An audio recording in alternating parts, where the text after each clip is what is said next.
Superheroes sell, but not all of them equally. Some carried the Marvel brand for a decade, others barely cleared the runway. From Iron Man to Avengers to the Thunderbolts and beyond. This is the box office gross of every major franchise in the MCU.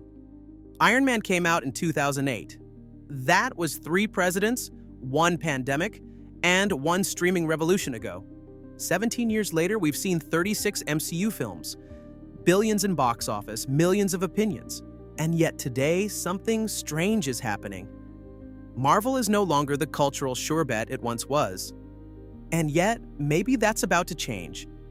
When Iron Man hit theaters, it was the start of a new cinematic logic. Standalone stories were out. Interconnected universes were in. Marvel didn't invent the superhero movie, it industrialized it.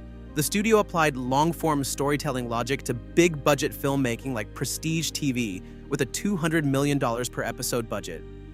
And it worked. It more than worked. It redefined blockbuster.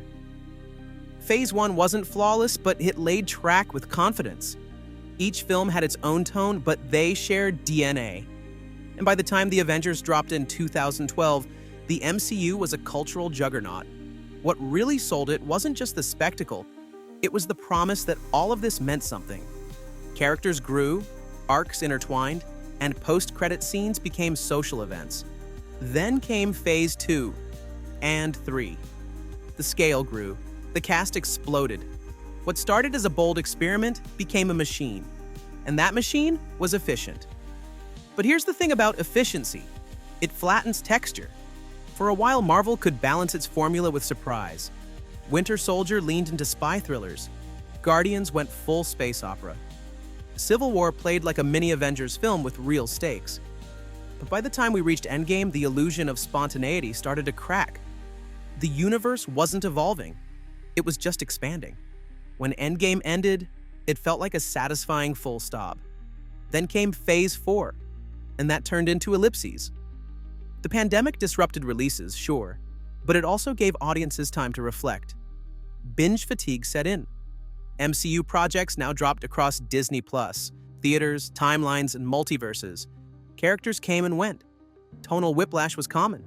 Moon Knight one month, She-Hulk the next. Was it still special, or was it just content?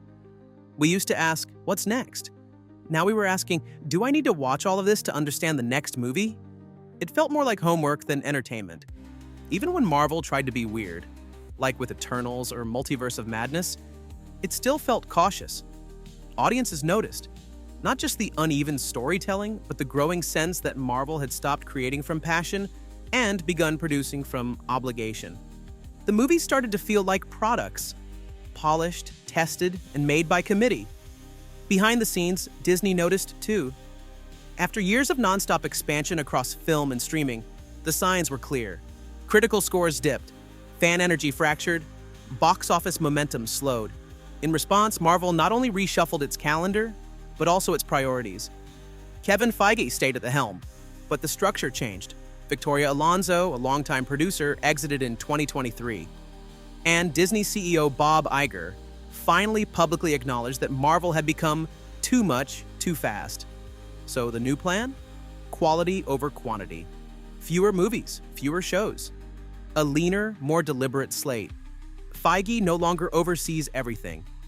Another executive now runs the TV side, while he focuses on a smaller batch of films each year, where creative quality can actually breathe.